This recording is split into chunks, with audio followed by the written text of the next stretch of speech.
All right, we're officially on. So welcome everyone. Thank you for your patience.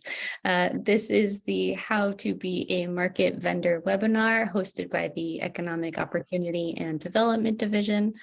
Our division is housed in the Cambridge Community Development Department, or CDD.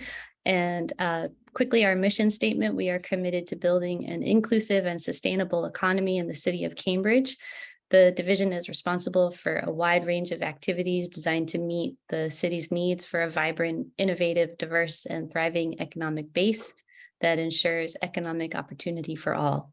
The division works at all levels of our economy to support small and micro businesses to grow, promote and strengthen our commercial districts, develop economic programs and policies to support and empower Cambridge's residents, workforce, and businesses, retain and partner with key industries that drive innovation, job growth, and global competitiveness, and connect residents and businesses with economic resources and information.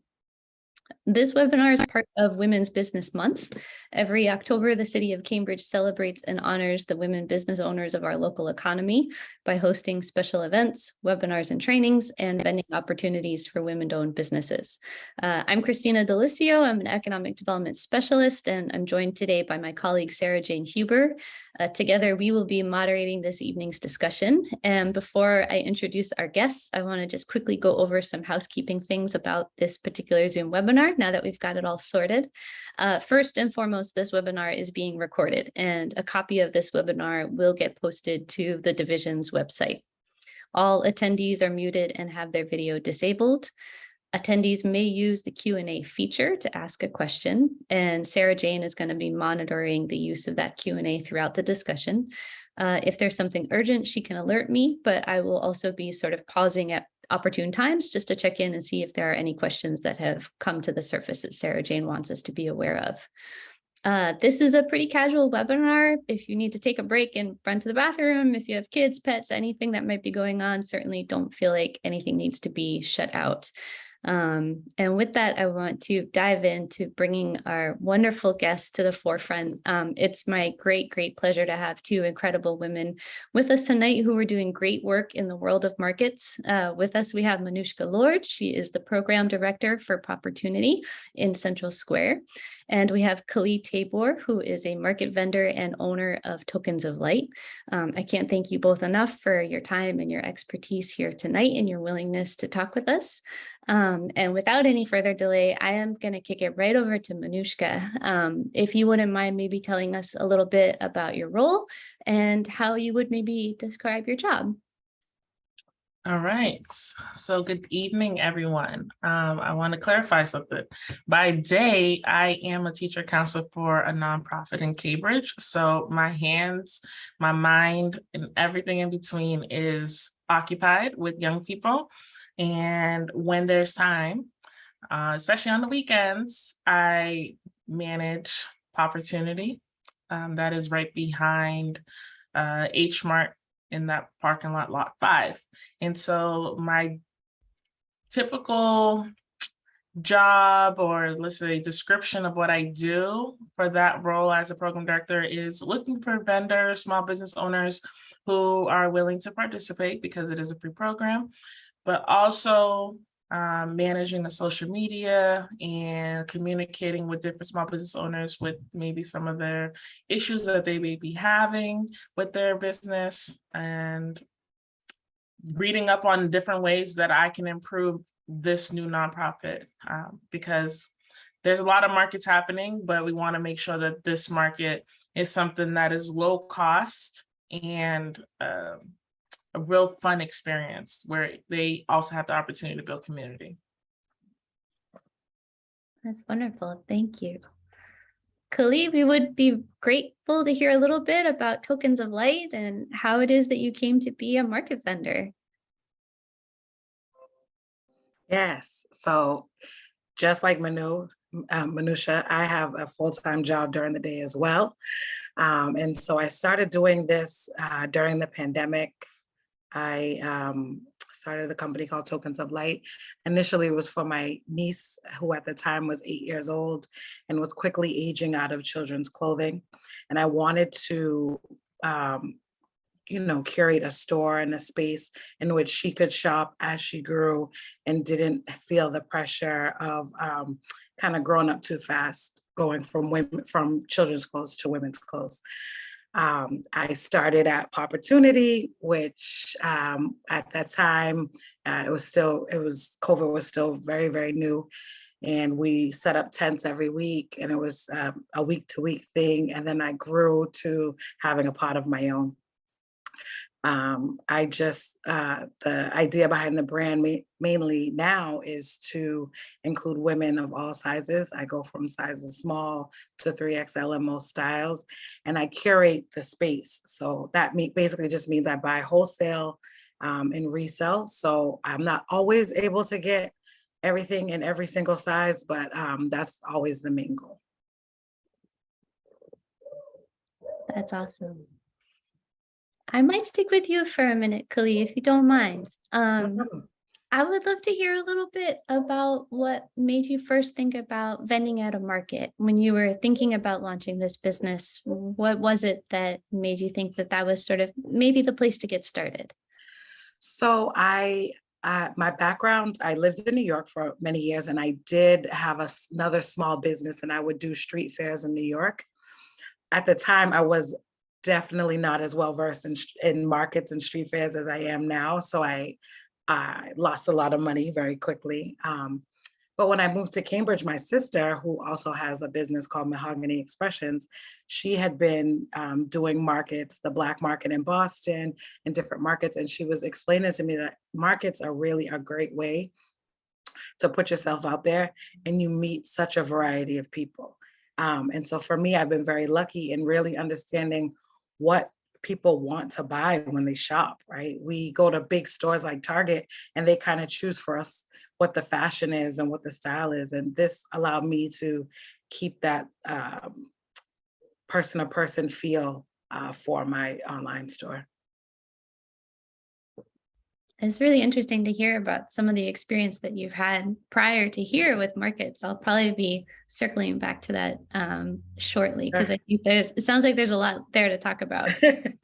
Before I do, I would maybe be curious to hear from Manoucheca, when you're looking to sort of pitch Popportunity to vendors, how do you turn to people who might be prospective vendors and say to them, why they might be interested in Popportunity, or what it is that vendors might be thinking about when they're trying to decide if Popportunity is right for them? Oh, I think you might be muted. Yes. So some questions to consider when it comes to deciding if Popportunity is a good fit for you would be like, do you have enough products for the duration of the market? Do you sell food products? Because if you do, then that's a whole nother process that you'd have to go through, because there are farmers markets that you can participate in, but there's also opportunity to sell your goods at Popportunity if you go through the right protocol. Something to ask yourself is also, are you active on social media selling your products? Because expecting Popportunity to be the sole reason of your brand being out there is not it. Another question you should ask yourself, do you have your own table and chair? Because most markets, they require you to even bring a tent. And at Popportunity, we provide the tent, and we also provide a rolling cart, a cute little lemonade style stand that if your product looks good on it, you can use it free of cost. Do you have a proper way to collect payment? Because you started a business, you want to keep it safe, but you also want to be able to track your expense. You just want to track how much money is coming in, right? In case you want to make sure that you could learn how to scale later. Another thing to think about is, are you open to building community and connections with other vendors? Because at Popportunity, you will always see other vendors talking to one another and just like figuring out different ideas and strategies on how to improve their businesses.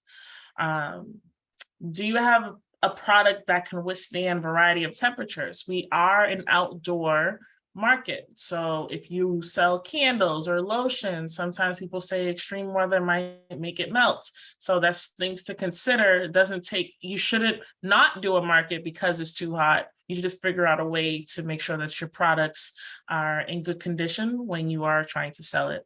And lastly, do you have a positive attitude regardless of foot traffic? Every market is not going to have high traffic. Even if you're on Newberry Street, there are going to be slow days, and your attitude has to be positive. It's not the reflection of the market itself. It's just the reflection of how people feel, whether they want to go outside or not and spend money. So those are some questions to think about when it comes to thinking, is Popportunity or any market is a good fit for you? And if you're thinking maybe you're not a good fit, or some things that makes me look at a small business owner that says maybe you're not a good fit for this place, is that if you don't give yourself enough time to set up for your display. If we start from 12 to 5, then you need to give yourself enough time to get your stuff there, unload, set it up, and be ready at 12, because customers are ready and they know that something starts at 12 well in advance, and they're ready to shop. Another reason why you're probably not a good fit is that you don't advertise on your social media of where you're going to be. You just expect it, and that's unfair to yourself and to the market organizers. And you're not transparent with your pricing. Some people, based off probably how they see the incoming consumers, they'll probably decide that, you know what, this person looks like they'll pay a higher price, right? And that's unfair, and you don't want that type of business, you don't want to do business like that, because then it's just bad in the long run. You probably don't communicate ahead of time if your plans change, so that you're really not a good fit for Popportunity if that's the case. Because I rely heavily on people being able to participate on a date that works for them. It's an easy sign up. But if it doesn't work for them, let's say in the next 48 hours, then an email or an Instagram DM would be nice to know, so that we can give the next person an opportunity. But lack of communication means that you will not be a good fit for Popportunity, because we need that. And a few other things to think about is you expecting to make money is your only way of measuring your success, and that's not a good fit. Because there's other ways to measure success when you're at a market. And I'll stop there. This is, folks might see me looking off and writing furiously, because it's such a wonderful checklist and prompt for how to think through some of the needs of a vendor.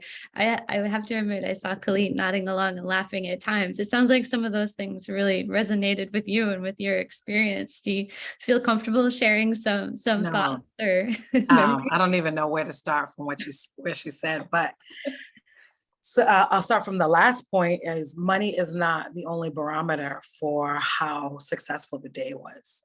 So for me, the reason that I started, one of the reasons that I did start doing markets, I do Popportunity, but I've now grown to I do the Seaport for the winter. I've been doing Copley Square and Faneuil Hall this summer, kind of rotating week to week. And one of the things that I measure is how many people have I gotten in front of that day, right? And so my attitude is everything, and how I address each customer and have a conversation is really a reflection on my business. So yes, I may not close every sale while I'm out there, and I may not get a person to buy the second item, which is what the goal is to get them to, buy more than one piece. But my main goal is to get everybody to my website, since I don't have a storefront. So for me, going out there and meeting different people and going to different markets, it's allowed me to be in front of different people that I wouldn't ordinarily have had the chance. So even if they don't make the sale, I've made so many sales later, because one thing about shopping outside, I have a try-on tent. I have every single size you need. People often just don't want to stop and take off, maybe try on clothes and take off their clothes outside, or that wasn't what they came, outside to necessarily do, but that doesn't mean that they will not spend in the future. So having a good attitude about just the interaction on its own is really amazing. And I'm trying to think of something else there were so many things that she said.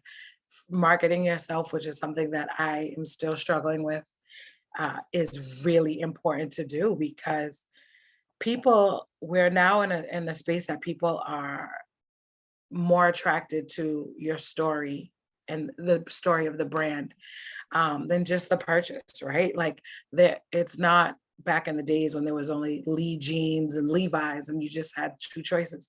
Now people want to know who they're buying from. What kind of, is this a person of integrity? Is this a business of integrity?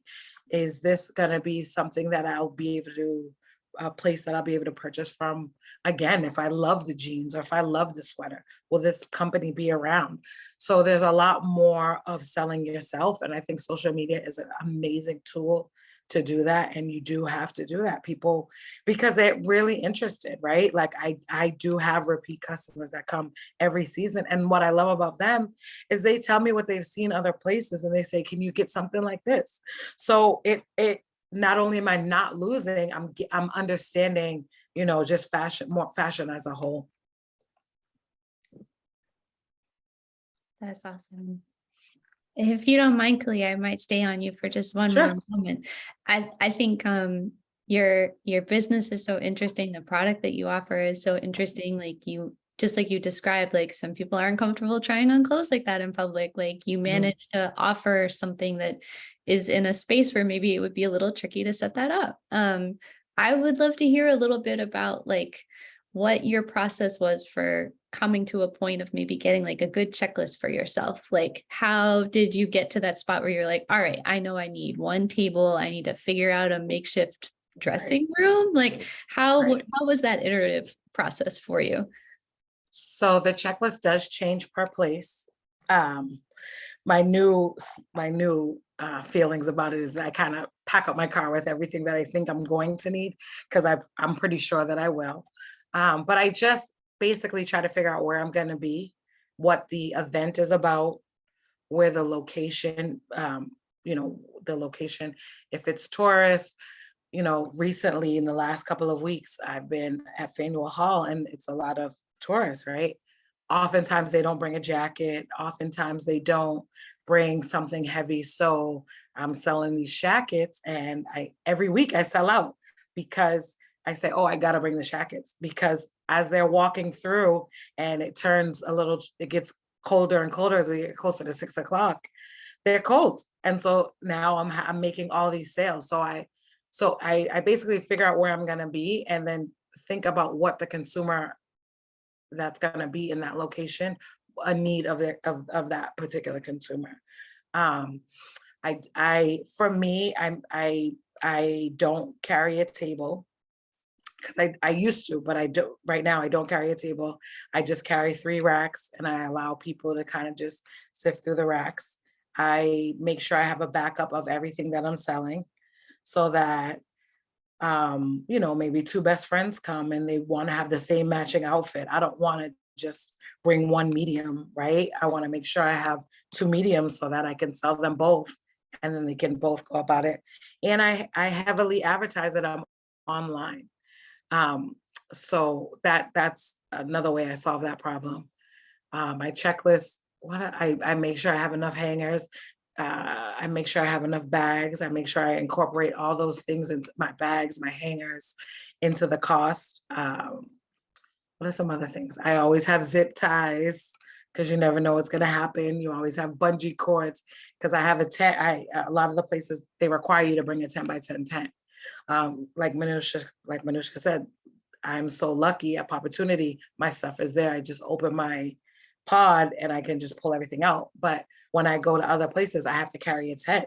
So making sure I have weights, making sure I have an extra bag of sand is always on my checklist. So I think the checklist changes from place to place, but you kind of get a core formula of what you need, and then you just expand from there. It's wonderful to have a discussion about zip ties and sandbags and plastic Yeah. bags. And Yeah. I think for a lot of people who are thinking about vending, like thinking through those considerations is going to be super helpful for them. Right.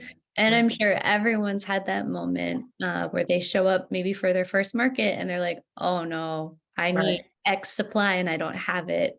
Right. And that makes me think of something that you had brought up earlier, Manoucheca, that if you have a vendor at one of these sort of markets, what's their attitude towards other vendors, and are they ready to kind of participate in a little bit of like community building and goodwill? And when you've seen vendors share supplies, or if you've seen vendors sort of interact with each other, any tips or advice for people who are maybe a little shy about talking to other vendors or not quite sure how to like step into that stream? Some tips would probably be, one, visit the market prior so you can understand, first off, if it fits your customer demographic, right? So staying there for at least an hour or two to see what the flow looks like, what type of people are walking through, and seeing the interactions of the vendors, but also introducing yourself to the vendors in that space, because you just never know what resources might be said to you that you can take advantage of prior to being an actual vendor in that space. So that would be the number one most useful tip that I would recommend to someone, to make sure that they get their feet wet way before being an actual vendor. Go there, visit, sit, get to know people, tell people that you're coming, because then they might even help promote your business prior to you being there. But like they usually say, closed mouths don't get fed. So you have to make sure you are actively connecting with people, because that's the only way your brand will actually reach other people, because you might even be able to see that you have potential collaborations that might be in the future, but you have to go there and see for yourself. Can I just say something? Can I piggyback off what you, Please so do. also speaking, like on the vendor side, if you're communicating with other vendors, you'll be so surprised. It's like a small community. The last 2 markets that I've gotten into were closed, and I knew somebody that was in it, and they would send the host or the promoter email and say, oh no, she's really good people, she's not going to give you any trouble, and then you get in. So it is closed mouths don't get fed, and you really never know who you're talking to, right? The person that's working right next to you may be your connection to a whole nother opportunity and experience. So making sure that you understand that it is a community, and that people, everybody is out there to help you. I have so many other thoughts and questions. I'm going to take this at the halfway mark just to check in with Sarah Jane and see if there's any questions that have come in that we should address before moving on. No questions, but just a reminder for anyone listening, I'm monitoring the questions and answers. So if you have any, please don't hesitate to put them in there and we'll get to them. Sweet. Thank you so much. There is one question I had for Manoucheca, and I hope this isn't too sensitive of a topic, but I would be very curious about it. Building on this idea of like vendors working with each other and being sort of mindful of like what the culture is of like any particular market, do you feel like there's maybe sometimes that you get asked to do stuff that probably is not what you should be managing? Like if there's a short list of things that you would want a vendor to know about, to be able to say like, I can't help you set up your tent, I can't help you carry your table, just to flag some of those stuff. Because I'm thinking there's probably a lot of people who want to go into this world and maybe don't have a buddy yet. Like they might be thinking like, can I set up on my own? Like, I don't know if I can ask someone to help me with this, like how to navigate some of those things so that they're not accidentally showing up and turning to you for help that they maybe accidentally shouldn't be asking for. Great question. So something you can expect at POP with some of the staff. Luckily, gratefully, we have the Central Square Bid ambassadors who help set up tents. And so they set up the tents for everyone. And the process of how I would like people to do things when they get there is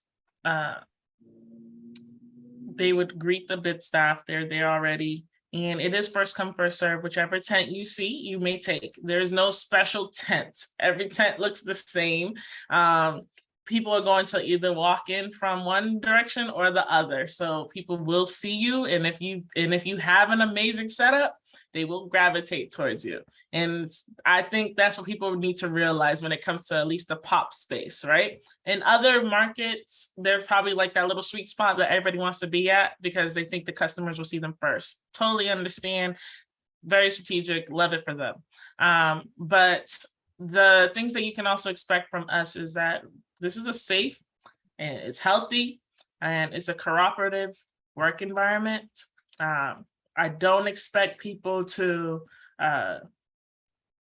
be rude to each other or try to take customers from one another. Like, that doesn't make sense, but there's ways that people can be conniving, and it's just not something we would like to see at Pop. And what you can also expect is that we're going to promote your business. So we will go around, meaning myself, and get some video footage of you and make reels for you and ask you to do an elevator pitch and be ready. And if you don't want that, that's totally fine. You can just say that. But we will advertise you on our social medias and our mailing list, just to make sure that you have that extra leg up of promoting your business in front of new eyes. We also make sure that we operate on a timely manner. So 12 to 5 is 12 to 5. And so that's something that they can always expect. And if there is an opportunity to extend the time, I would relay that information. And as far as vendors asking questions, I want 1,000 of them, but before the day. And I'm okay with answering 1,000 of them before the day. I'm not okay with answering them when you feel like you're under pressure. And that's just the human in me. I feel like you need to know that it's already happening because you wanted to do it. But if you feel like you need clarification other than what I've already stated, I think it's important to ask those questions well in advance, and every question will be answered. I communicate really quickly via Instagram DM, and I always available to share different, let's say they just wanted to see what the space looked like, which I don't recommend just looking at photos. I recommend you being there and getting your feet on the ground and checking the space out on your own. But if that's something you can't do, I will share a video or a photo just to get the person familiar. You cannot expect any of the staff to carry any of your luggage, your products. You can't expect that, because if something breaks, that's really on you and not the reflection of the staff that's helping, because they were there to help. But what I would expect of that person coming to vent is getting a helper. If your items look heavy, plan ahead to ask a friend to come or a family member to come and help you. But also it probably eases the pressure and the tension while you're there, right? Because now you have a buddy who can help you sell and maybe even give you some constructive feedback and say, hey, you missed out on that because you failed to probably do this. You didn't introduce yourself, or you weren't as friendly, because someone can just kind of help you with that. But we won't be selling for you, but you could expect a lot of tips while I'm there. It's one of those things where that's what I enjoy doing. So I like to look at people's setups and I like to compliment them and say, wow, this looks really good. So I won't talk too much because I know Khalid got a lot for this one. Feel free to jump in if you would like. Well, planning is everything in every, portion. I was so involved in what you were saying. I forgot the original question. I was curious if there was anything that vendors sometimes will ask a market manager or a program director to do that maybe is not totally appropriate for their role. I guess I'm thinking what's the best balance in terms of if I'm a new vendor and I'm going to go to a market, what should I be prepared to not lean on the market manager for? It's interesting because oftentimes they want to help, right? And so you may go and, maybe she'll see you getting out your car and she'll say, oh, I'll grab that bag for you, right? But that shouldn't be your plan. Your plan should be that you can get up and do everything and you're strong enough to or you have a helper to get it done on your own, right?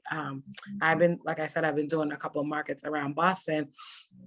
They often do have helpers, but the helpers are really more there as a guide to direct you. And so I have learned how to put up my 10 by 10 tent all by myself, right? I don't need anybody to help me do it, which is a fun task. But it's necessary. And so my plan is always, I always allow myself enough time to do everything on my own and to be ready on my own. And I think earlier you said there was something to the setup, making sure you set up and you're ready to go at 12. What I've noticed with other places and at Pop, especially, the foot traffic is foot traffic in these places, right? So yes, the market hours may be from 12 to 5 or 11 to 5. But if that is a high foot traffic area and somebody wants to buy your stuff, you should always just be ready. And so a lot of times there is a moment of like a little annoyance when somebody's asking you a question and they see you, you know, maybe putting up a rack or unfolding a table and they see you're in the setup process, but they're there to spend their money. And that is, you know, their objective. And that's what you should be wanting as well. So like always plan to be early, plan to, you know, give yourself enough time to be great.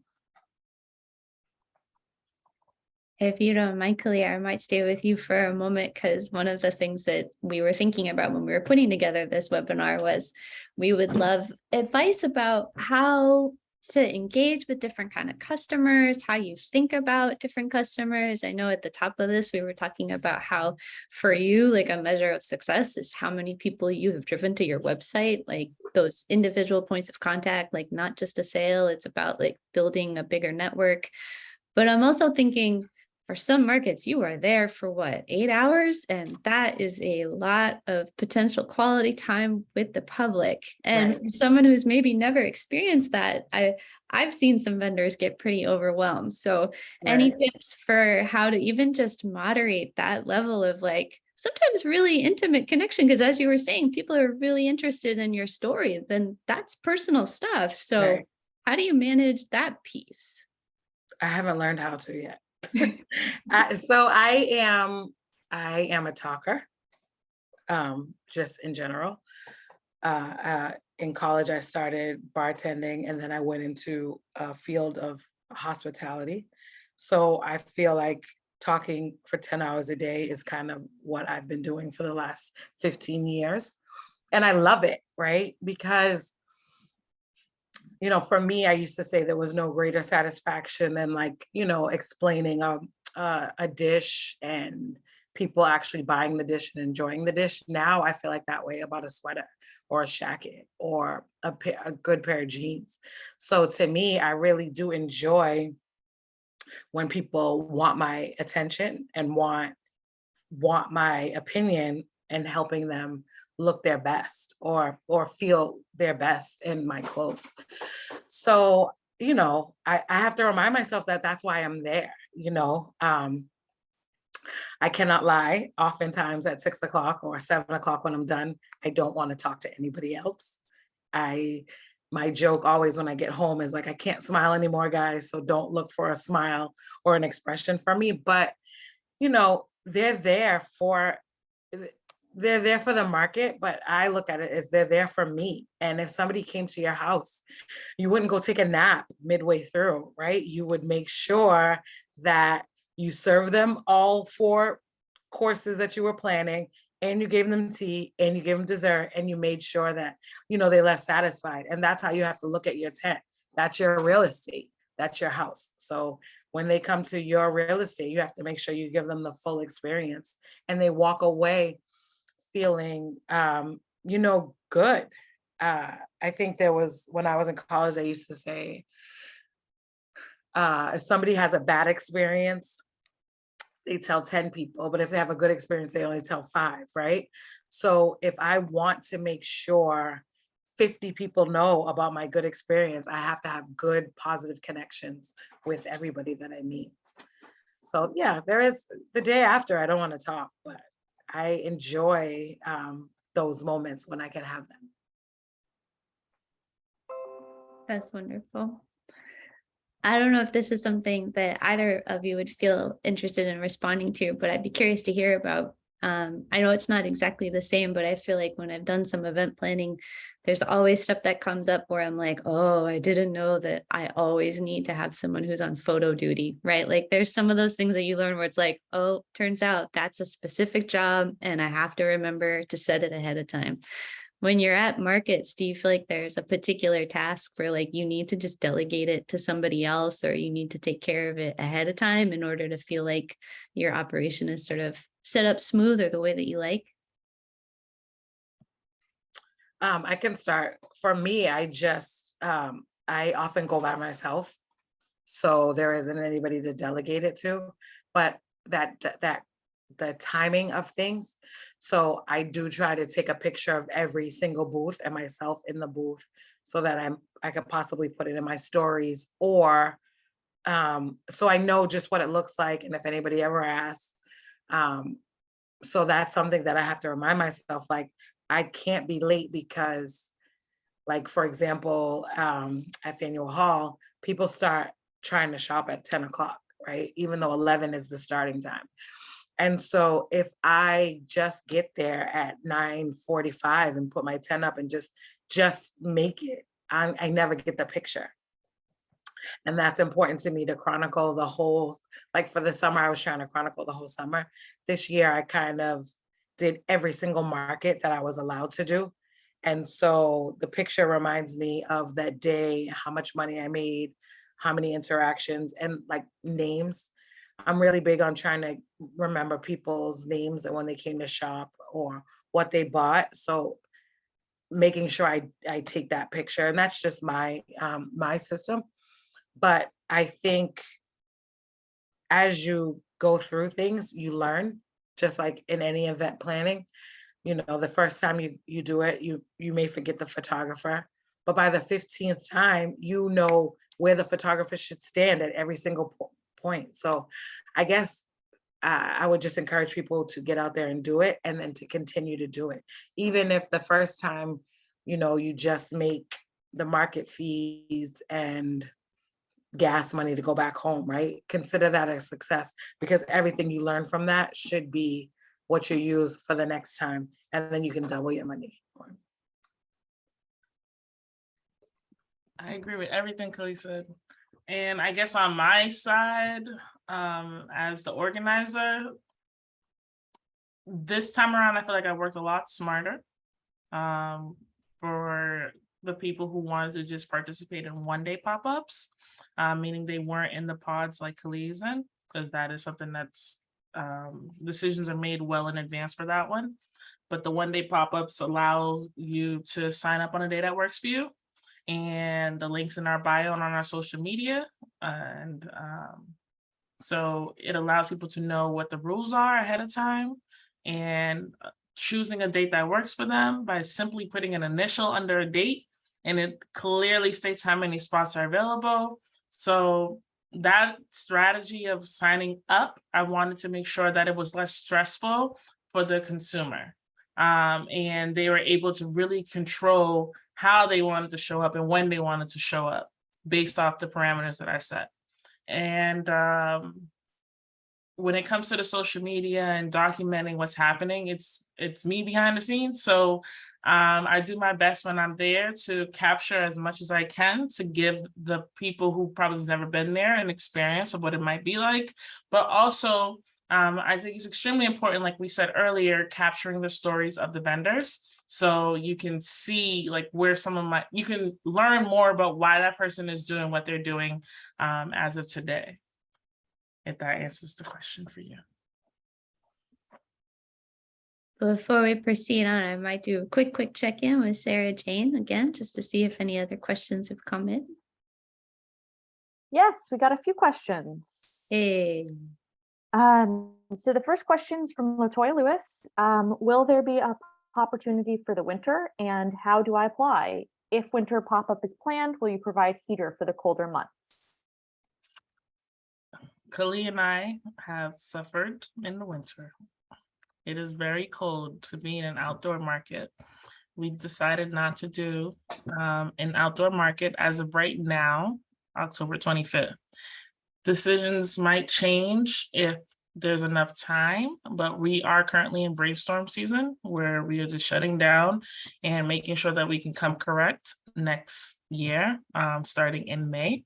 But prior, when we did have the market in the winter, we did provide heaters, but they tend to not be as reliable because there's not something you have to go towards and be under and then go back under your tent.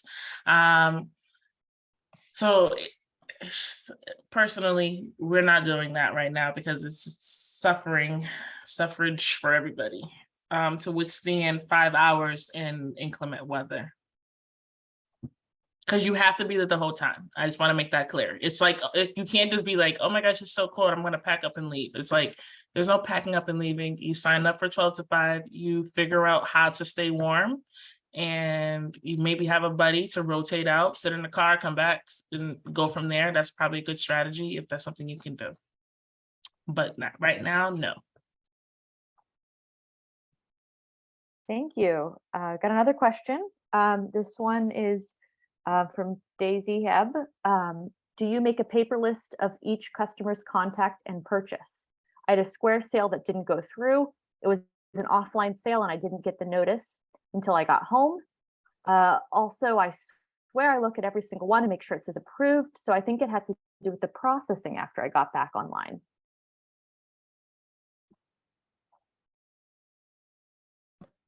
I do not write down the customer and the information.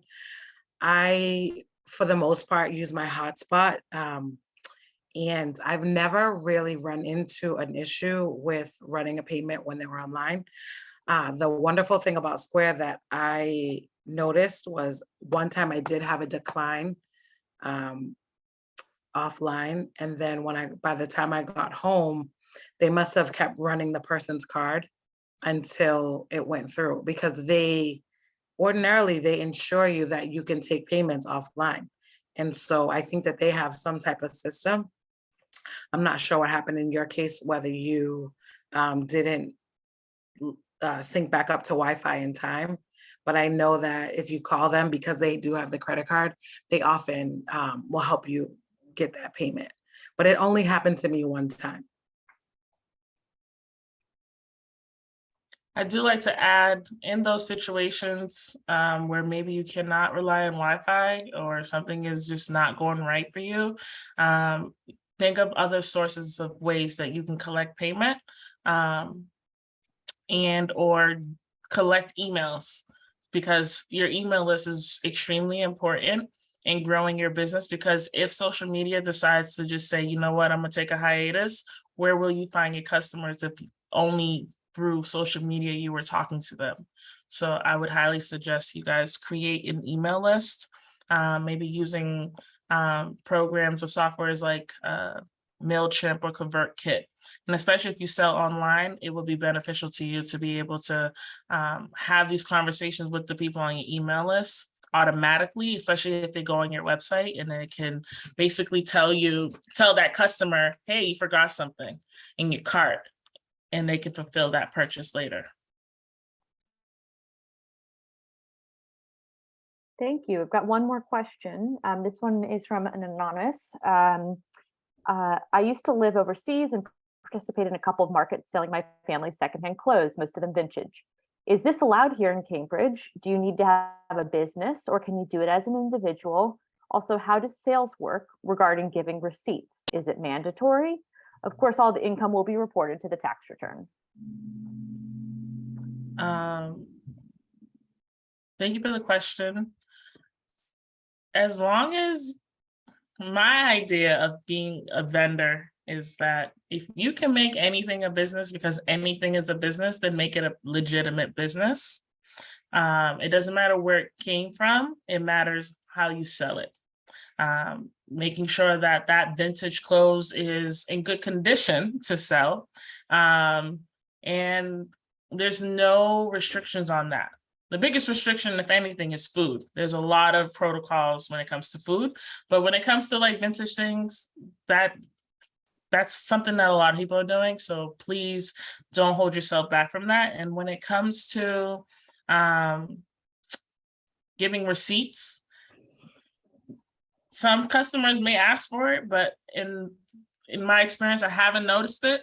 However, based off how you collect information and how you choose them to make a payment, I know that there's sometimes options where the person can receive an invoice or a payment receipt via text message, but I know Khalid can talk more about that in her experience with that. And of course, like I said earlier, and make it a legitimate business so that you can report it on taxes and you can get the benefits of being a business owner.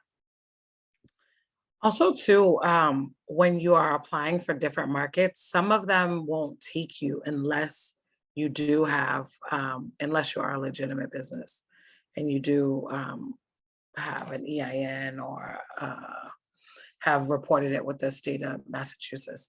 So like Manoucheca said, I don't know, just because I'm reading it, I can't say it. I would, if you can, make it be a legitimate business, because that will probably help you get, be able to sell more places.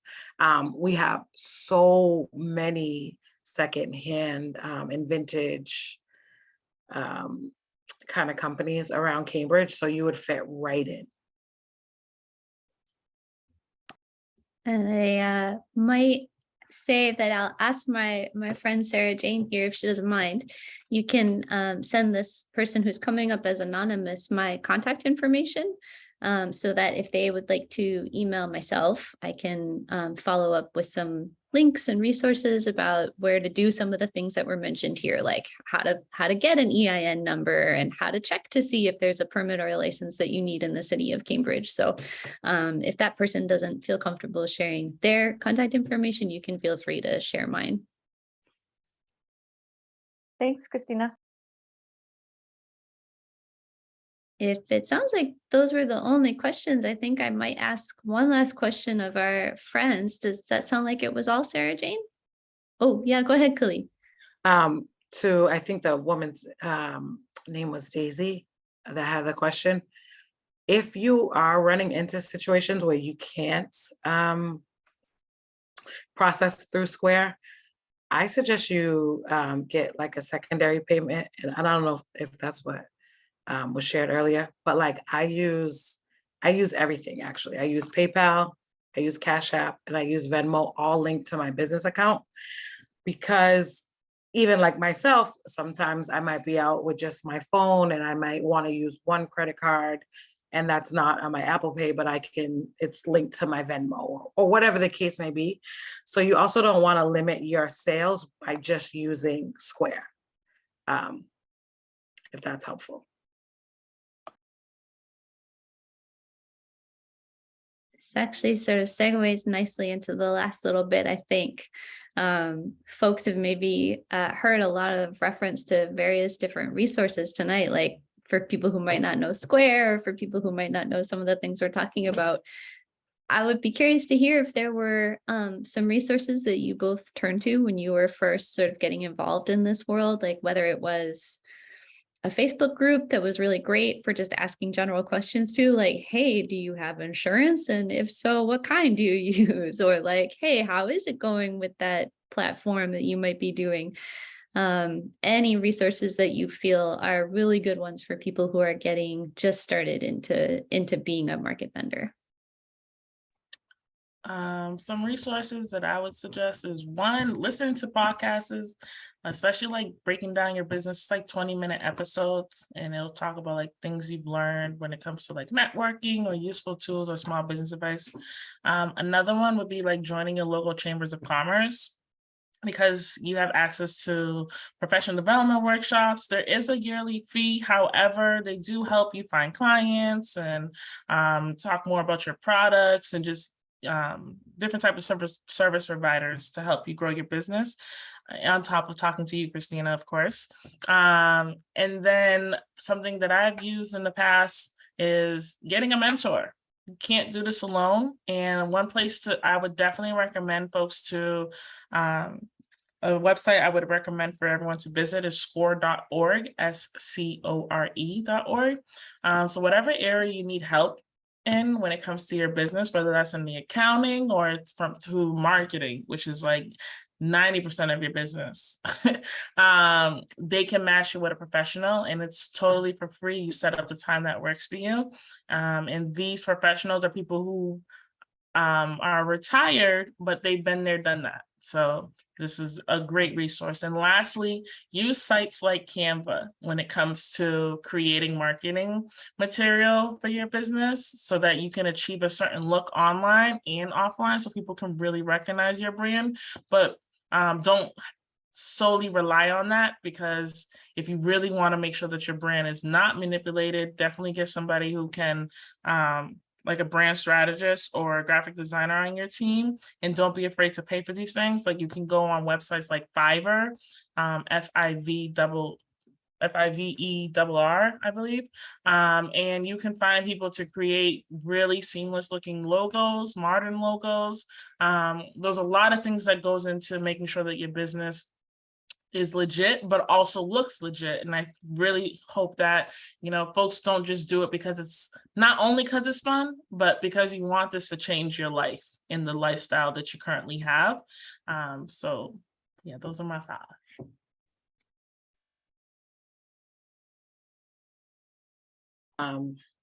So Manoucheca said a lot of the good ones. She was my mentor. Well, we did a mentor session when I was maybe 6 months in, which for me was really helpful. Although I went to school for marketing, that was right before the internet really took off. So I am, a lot of what I learned is a little dated. But I do recommend people really Google things. I know that sounds really simple and easy, but for many things that I do, I Google, well, for this specifically, I say I may Google like trade show ideas, trade show displays. Like right now, what I'm doing is for my winter market, it's a 8-week setup, and we just get a raw wood box basically, and we have to paint it. We have to, hang the lights and do all these things. So I'm constantly Googling, looking on Pinterest and Google between the two to find great ideas for how I can decorate. Also, I started my first website was on Wix, but then I quickly moved to Shopify. Shopify has, for me, a very easy templates to create your own website. And what I do like about Shopify, they provide support for additional fees. So if you, maybe put your website up and you don't really like the look of it, or you want it to be a little bit more polished, I had somebody come and, kind of redo it. It was relatively cheap. And now I can see on the back end how he coded certain things. And now I just change it for myself how I want it. So it does make sense. Sometimes I think as business owners, we don't want to spend the money on the things that don't make, we don't want to spend the money on things that it doesn't look like make money right up front. But if you spend it and you learn from it, then it makes it even a lot worth it. I think, yeah, but again, I rely heavily on my community and people other vendors that I'm next to. I speak to everybody and I always ask a million questions, because first, that's how I am. And second, that's the only way I feel like you can grow, is to, everybody next to you when you're ever doing a market has a story, whether it's, oh, don't use this place, go to Vistacard to print your prints, or, you may be in a situation where you can make your own business cards on your own, or maybe a higher end platform. So I think it's just really important to like really get in community and talk to people who have done the same thing and who maybe even looking to do the same thing, because there's so many resources out there. Thank you both. I want to be a little bit mindful of time, and I know that I started this one about 5 minutes late, so I apologize to our attendees. What I might do is kindly ask Sarah Jane to maybe just copy down some of the questions if they're outstanding, and we can always send them to our guests and see if people can maybe answer them offline or at a later time, if that would be okay. And I think if there's maybe just any other like parting thoughts, or if there's something that we didn't ask already that you're like, actually, this didn't come up and it's a really important thing to make sure people hear about, I think I would turn it over to each of you now for any sort of like parting words or last thoughts. Some additional tips to consider when you're deciding to join a market is read everything about the market, ask questions in advance. I'm just going to make sure I reiterate that. Prepare, so create a marketing strategy to promote your attendance at the market, because you may find that your customers want to see you again, and let them know where you're going to be at so that they can have a chat with you, because Khalid likes to talk to you and get to know you, and it's important to understand who your customers are, right? And promote while you're at the market. It doesn't stop just because you posted 2 times a week before or one day before. You should be promoting while you're there, and don't forget to connect with other vendors. Don't just focus on building a connection with customers, focus on building connections with everyone in that space. And lastly, distribute business cards, or consider a low-cost freebie like candy, and always have a positive attitude regardless of the outcome, because nobody wants to deal with people who are sour. We've seen it before and it's not cute. And then just some food for thought is bring food, because you just sometimes there might not be any food, so bring some snacks so you can stay alert and not operate out of hunger, right? Because that's just ugly in itself. And dress for the weather, because sometimes it's going to be indoors, or sometimes it's going to be really, sometimes it could be outdoors, and you just got to make sure that you're comfortable and you're willing to make different types of movement throughout that day, because maybe you forgot a chair, so you don't want to be in stiff jeans, you want to be in leggings. So like you have to think of those things, and like wearing comfortable shoes. Like you can be cute, but like, did you bring a chair? Because they didn't provide it. So things to consider, and always be organized. Your setup is your main selling point. Similar to what Khalid is saying, like be super organized, and make sure that there's information about your product displayed so that the customers can learn about it without really having to ask you questions, because there are customers out there who just want to look, touch, and not talk to you, and they'll figure it out, right? And some things, depending on your product, may need some explanation. So have some signage that allows the customer to learn and ask questions if need be. Turn it to you, Khalid. So last things, one of the things that we didn't talk about is pricing.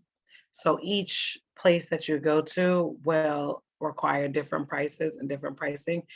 You really do have to be careful about what your prices are versus what the market is about.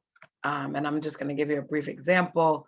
You don't want to, your bottom line is you want to make 3 times the cost of the market, like bottom. And a lot of places you make a lot more, and you will make a lot more than 3 times that it costs, but you want to make sure that you're bringing products to reflect that price. I've done markets that have charged a lot of money, and I might have had sweatshirts, and that's not what the people were looking for. I ended up, basically just breaking even on the rent, not my products. So you want to really look at what your pricing is and how much your products cost. And also like just the little things, right? Everything is a part of that transaction. So if you're maybe if you sell a candle, are you gonna wrap it up? Are you gonna put it in a bag? Do you have bags with your name on it? Do you have bags? Do you have postcards to give so that they can look you up later on, you know, how good is your candle if you sell it just one time, right? Like they want to be able to tell their friends. You want to be able to put it in Christmas packages later or holiday packages later. You want to make sure that that one sale, you get it 4 more times over from just that one person and really build your brand. And again, like the mistakes are going to happen. Don't be scared to make them. I know that we as entrepreneurs need to make sure we minimize our mistakes, but they need to be made so that you know how to go forward and how to be successful at selling, especially outside. And outside it can be brutal, but it can be really wonderful. And you do have to keep a very positive attitude while you're out there. I think that's a high note to end on. I want to give a great big thanks to both of you. Thank you, Manoucheca. Thank you, Kali. We're so grateful for your time, for your expertise. We can't thank you enough. This was a wonderful discussion, and I think people are going to really benefit from hearing from your experience, and just the checklists and tips that you were able to provide have so much value. We're seeing so many people who are interested in using markets as a stepping stone or as the final step for their business. And I think there's a lot of interest out there. So we're really, really grateful. And thank you very much to Sarah Jane for all your help moderating the Q&A, and for being on the back side of all of this. I'm so grateful. With that, I think I will politely sign off. But Sarah Jane is sharing out my contact information for anyone that might have needed it. And please don't hesitate to get in touch with folks at the Economic Opportunity and Development Division. We're always happy to help. So thank you again, everyone. Thank you.